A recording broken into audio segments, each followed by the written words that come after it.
Good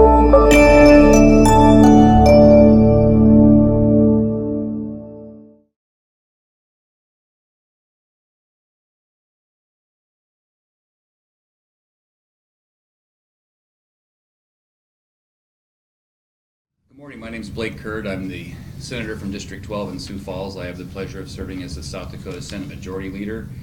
We've got 1 week to go in the legislative session, and I look forward to your questions this morning. It's a real pleasure to be here with my good friends, Senator Billy Sutton and Senator Troy Heinert.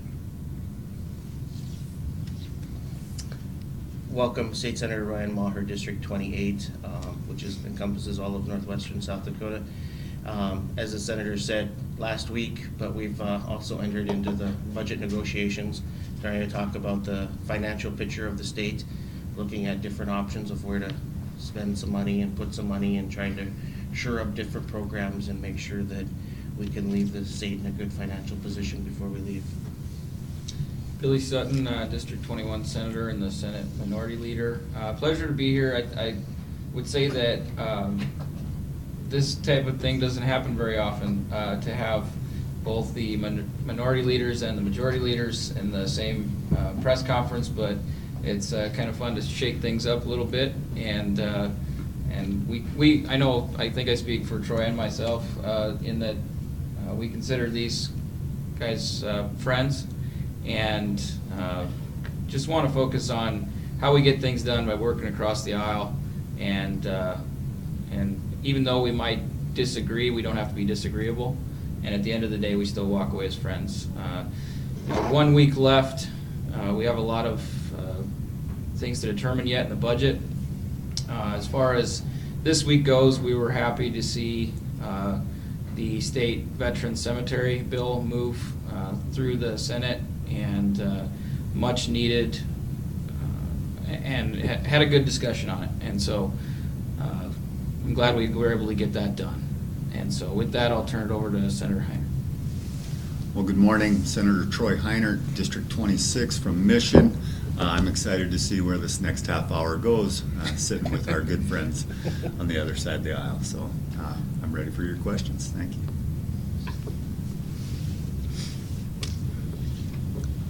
Can you all talk about where the policy's law amendment is going, whether right now it's going on the June primary ballot, what the other bill number might be, if that's required, your ideas about the concept? What the other bill number is? Well, I don't think we know where it's going to land quite yet as we sit here in front of you today. As you know, there was an amendment to HJR 1004 yesterday, and then the resolution did pass. I have not seen a companion bill draft for it yet. I assume that'll arrive shortly. I think that's being handled and negotiated mostly by the House, so my supposition is that they might act on it or send it our direction, then we can have an opportunity to weigh in on it. But that will have some elements in it that make a June ballot possible, and we'll have to wait and see if it negotiates the Senate successfully or not. In order to do that and meet some of the criteria for Attorney General explanation and so on, it's going to take 2/3 of the senators to have that transpire, and I can't tell you as we sit here whether that's a likelihood or not.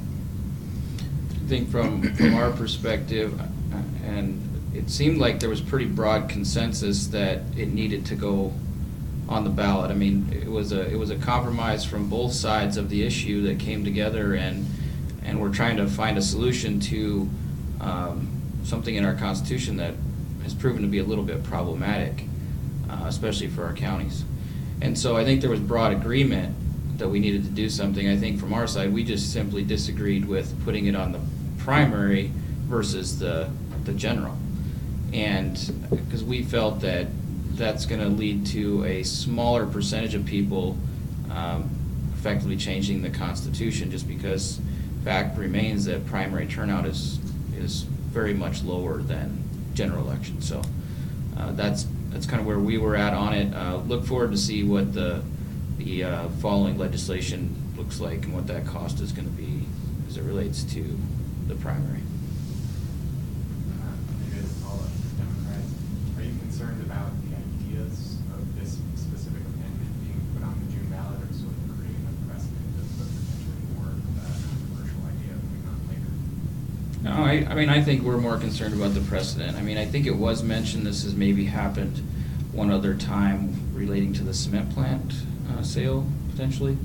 But I think this is, I just don't think we want to continue to go down this road of putting it on the primary when we clearly know that in the general, you're gonna have a better turnout and more people are gonna weigh in on that. And so from our perspective, it's not the idea itself, because I think, like I said, we all, at least for the broad group of us, feel that this change is worthwhile to put on the ballot. I think the difference is where it is in the process. I think for me, in western South Dakota, you know, without having a primary, without having primary challengers, you know, that doesn't get people to leave the ranch and come to town to vote, you know, just on this bill.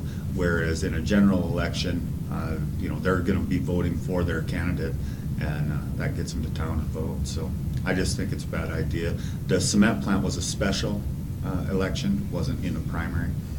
So I think it's a bad idea, and it really limits the ability for a majority of the electorate to be involved in this process. Well, we're working on getting Senator Heiner the primary challenger, so he may be able to. I'm just kidding.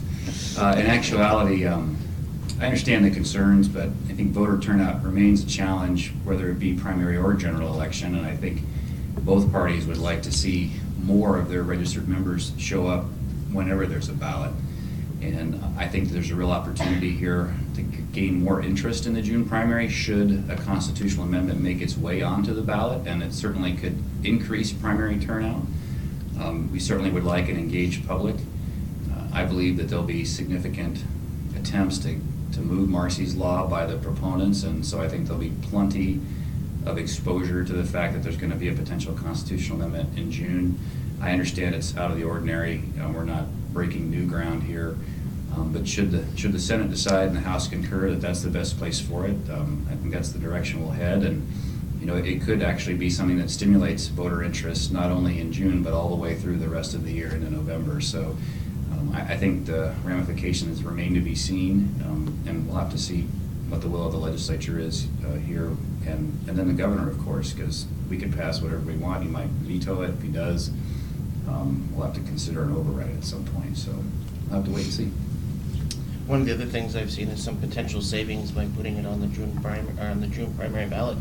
And that was like for Pennington County alone, I think they could realize upwards to a $400,000 savings by doing that, by moving it up just those few months. And who knows, maybe following up with Senator Curd, is that we go down this road, it might spark more interest for people to show up for a primary election. Throw more constitutional amendments on the June primary ballot. Bad idea. Okay. You heard it here. Chaos.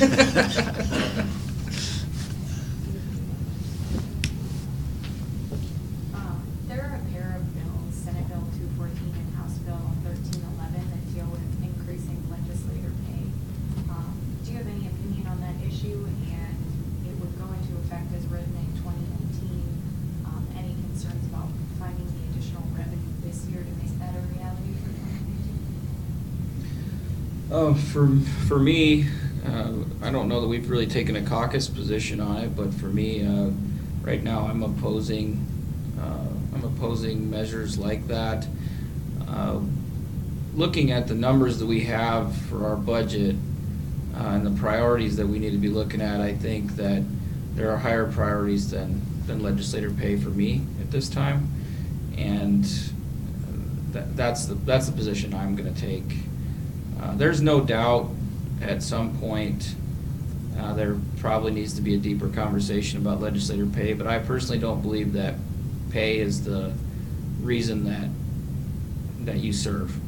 It certainly could play a factor, but I mean, the reality is you could double the pay, and I don't think it's going to necessarily increase the diversity of people that are running for legislature. I think it's more of a conversation about the private sector being willing and encouraging their employees to run for office and to allow them to serve, knowing that they may be gone for a couple months and may have some responsibilities outside of the legislative, the legislative session as well.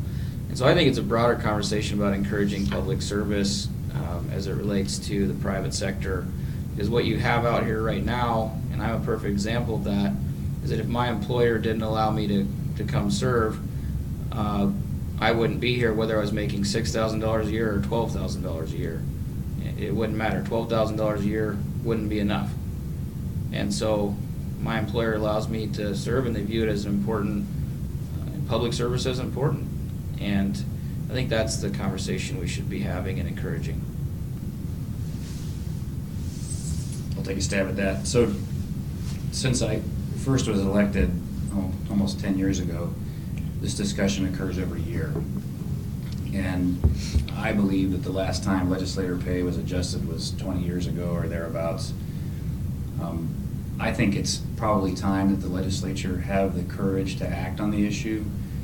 I think Senator Sutton is correct in some regard in that we would like to see employers enable and foster legislative service across a broader spectrum of South Dakota, but I do think it remains a concern as the political world has become more complex and our state legislature and the role that state government serves for the citizens has become more complex and broader. It's certainly not a 2.5-month position. Legislative service lasts from the time you start to campaign through the election, the session, and then throughout the rest of the year. Many of our members serve on committees that serve throughout the summer and the fall. Some meet monthly, and there isn't a day go by that I don't get approached by someone in Sioux Falls asking me about some kind of legislative event or interact with the Legislative Research Council or talk to Senator Maher about what we're planning on doing. So it really is a full-time position. It requires a lot of time and energy. We would still be, if legislative pay was increased to the level that's proposed, one of the lowest compensated, least serviced legislatures in the country. We don't have staff except shared staff. We don't have private offices, et cetera, et cetera. And I think that the South Dakota taxpayer gets a good value for the amount, excuse me, that they remunerate us. And I think it's probably appropriate that the legislature have the political courage and will to address the issue. I think it will broaden the number of folks considering serving. Being potentially out of personal income for 3 months, 25% of the year, is an extraordinary burden to ask someone to bear who's full-time employed when you consider that Tax Freedom Day for most of us doesn't occur until May. So if you cut the first 3 months out of that, you're going to be working until August or September just to cover your federal tax burden for many, many South Dakota people. And I think that's an extraordinary lift for the average South Dakotan to bear. A modest pay raise, I think, would help alleviate some of that. It's certainly not going to stimulate someone who would otherwise not be engaged in serving, but I personally think it's probably time for us to stop pushing it on to some future legislature and deal with it. There is no other mechanism for addressing legislative pay other than for the legislature to address it itself. And so for me personally, I welcome the opportunity to weigh in on it. I'm going to listen, like I always do, to the pros and cons and then make a decision. But at this point, I would tell you in general, I'm supportive of the concept. It doesn't apply to us retroactively. It's for only folks that are elected in the future. And quite honestly, we don't know what that ballot looks like yet. Many of our members haven't turned in their petitions yet. We hope that most do, as we've got some really talented legislators out there. But it could be a whole crop of new folks. So I'm looking forward to the opportunity to weigh in. Just following up along those lines, here in 2020, we're going to redistrict again, or 2021, and as the metropolitan areas continue to grow and the rural areas decline in population, you're going to see legislative districts continue to grow and grow and grow. And when you're not here in Pierre particularly, you're still traveling those legislative districts, and as someone who has the largest district in the state of South Dakota already, I can only anticipate that district probably growing by a few thousand more square miles. And that expense is bared by whoever is serving in that capacity. You're talking about, my legislative district alone is over 17,000 square miles. And all those people would like you to eventually show up at their doorstep or at their community event at some point during your career, and those expenses are borne by the person holding that office. And so if we can somehow encourage people to run by enticing them through a pay scale or of some sort, I would probably be more unfavorable of looking at that, along those lines of what's coming before us here in State Affairs in the next week or so. And I would agree with those sentiments. When I call candidates, to try to recruit them to run for office, a lot of them say, I can't afford it. And, and that takes somebody who I think would do a good job representing their district, and it just takes them out. What I've heard in my Cracker Barrels is, they're okay with a modest raise.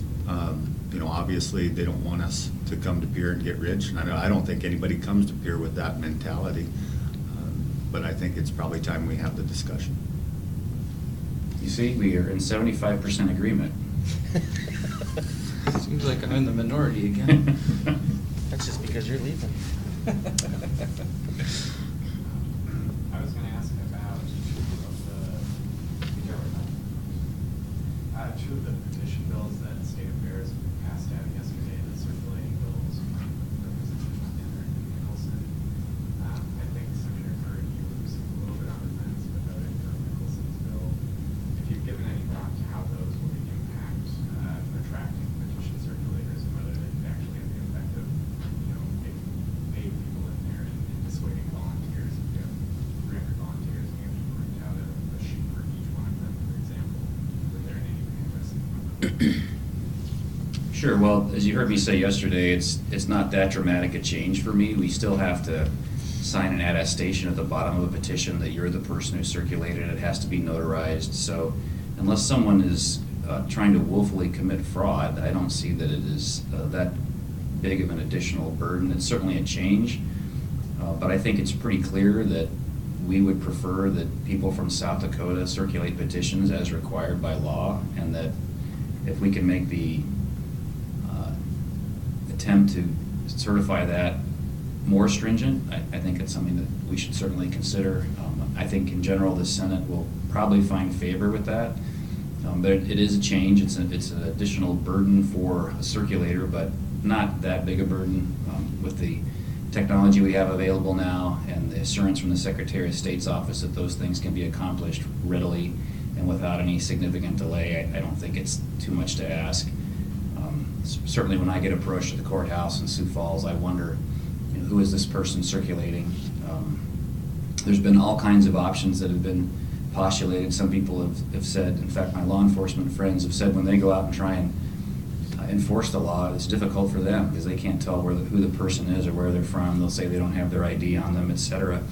And some of my police officer friends have suggested that we actually register petition circulators and make them pay a fee and then wear a badge that says who they are and where they're from, to make their job in law enforcement easier. Otherwise, they're kind of stuck and they're not as familiar with the law as they might like to be. So they sometimes, get into a debate with the circulator about what's correct and what isn't. So I think the steps we can take to ensure that there's South Dakota folks circulating petitions that are of interest to South Dakota residents is important, and I think we should do everything we can to encourage that the folks that are out there on the streets talking to citizens are from our state.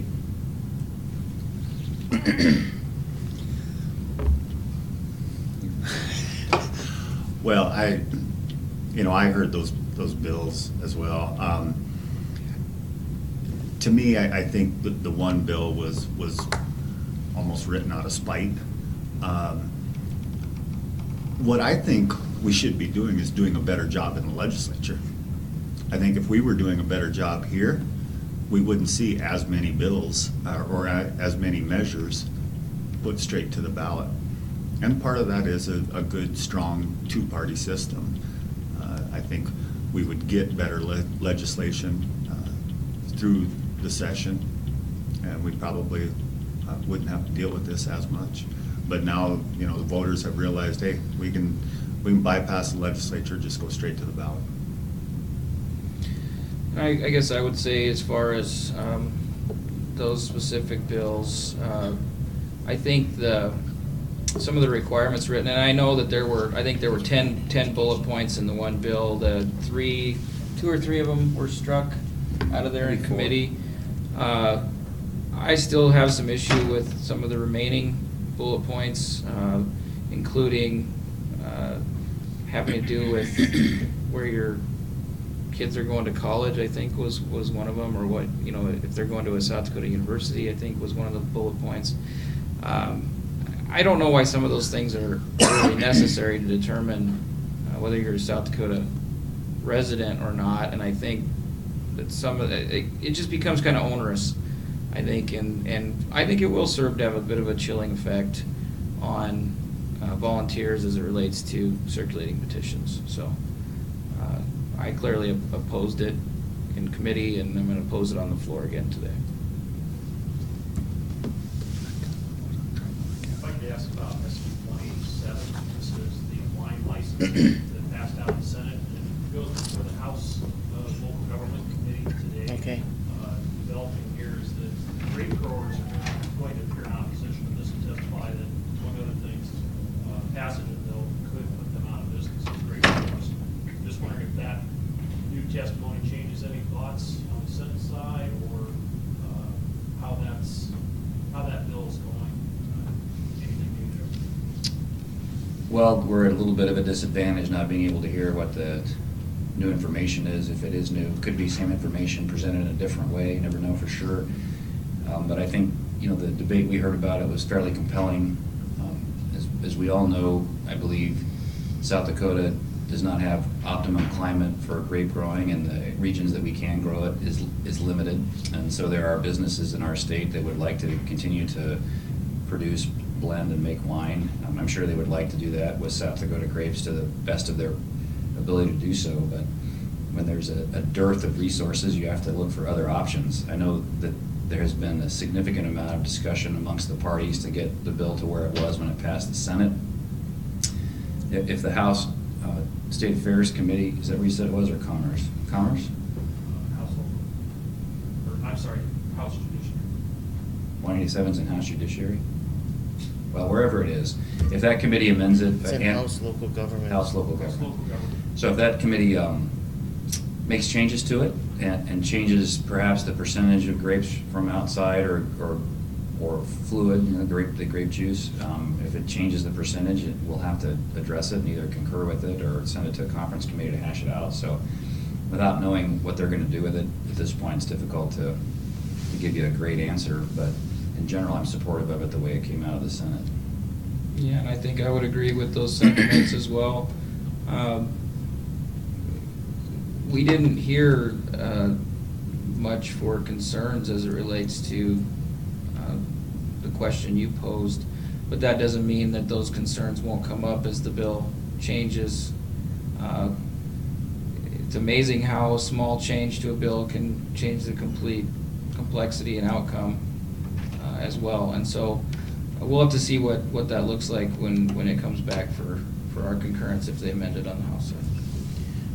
Along those lines, when I sat in on the committee hearing on this, and it was in Senate Local Government, a lot of the confusion was around the labeling laws, and those are all federally dictated about what can be on that label. And I think that as someone who's really novice, bottled and produced means one thing, and then made and bottled is another thing, and blended and bottled is one thing, and cellared and bottled is another thing. And so it's all those federal labeling laws that the general person doesn't understand, and I think that's where the thing is. And so I think they're going to work with, at one time one of the conversation was to work with the Department of Agriculture to come up with what a certified South Dakota wine is, that it must be grown and bottled in South Dakota. And I think that's where the big bone of contention is going to lie, is because the Department of Ag hasn't done that yet. And so the South Dakota wine, the local wineries that are using South Dakota grapes, doing everything in South Dakota, really need to sit down with the Department of Agriculture and separate themselves and come up with their own labeling and the own requirements, and that all has to be done through it's something we can't legislate, it's something that has to be done through the Department of Ag. So that's where a lot of the angst and stuff is coming about from. The House is saying out there, but I guess real quick, the bill that would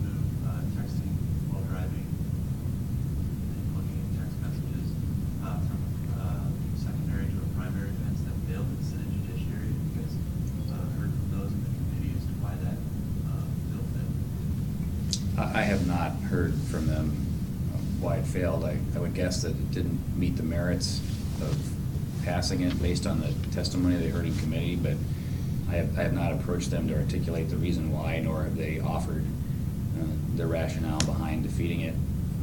In the past, it has gone something along the line of we have statute already for distracted driving and so on, or careless and imprudent driving, other terms for it, so maybe they felt it was covered in that regard already, and a separate offense was not necessary.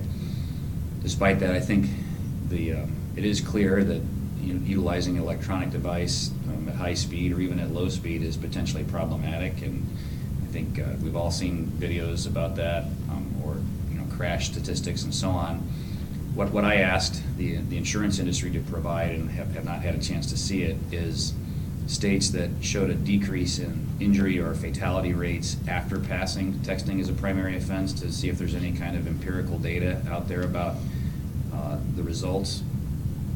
We made a major change to our traffic laws here a couple years ago with the 80-mile-an-hour speed limit on the interstate, and that has had not that significant, if any, effect on the fatality rate on South Dakota interstate. So despite some of the protestations that it might have that impact, so we haven't seen that materialize yet, thank goodness.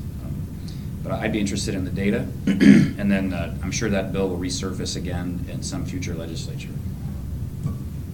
I haven't heard anything either from our caucus. We didn't really discuss that yet as to why it failed, but I would agree with a lot of the sentiments there, that what we do up here does need to be based on data, and I'm assuming they had that discussion in committee, but I don't know why or why not it failed. So, but I think we're about out of time here. I just wanted to thank my friends on the other side of the aisle here, Senator Kurd, Senator Maher, for suggesting this idea, and I thought it was a very good idea. I think it's always good that we remember that I think we have more in common than not up here. We've talked about it before, that if you probably went and looked at statistically how we have voted over all the bills that we've had, I bet you would find it's a very high percentage that we vote the same way. And I think it's always important to remember that there are obviously certain issues that seek to divide us, but at the end of the day, I think it's important to remain civil, and even though we disagree, we don't have to be disagreeable, and that we can work together on a lot of issues, and we should always be striving to work together as best we can and leave still being friends. I think Senator Sutton's right. Billy and I were talking about that yesterday on the Senate floor, that we believe that we have a high correlative voting rate. We believe that we're in agreement the vast majority of the time. We certainly have some philosophical differences, but they're pretty narrow, and I think that's reflective of the people that are here in South Dakota. There are some issues that we have differences of opinion on, and I think we agree not to go do an analysis of it, because we don't want to be disappointed to find out that we don't agree as much as we think we do. But it's been a real pleasure serving with Billy. He's going to leave the Senate, and he's certainly looking at other things. I don't know if I'll be back yet or not, but I'll certainly miss him in the legislative process, because he's been a real joy to work with, and certainly one of the things that I look forward to the most coming to Pierre. And who all are you going to vote for governor? I think you know my answer on that. I'm going to vote for Senator Maher. I'm writing him in. All right. Thank you for your Thank you. time. Appreciate it.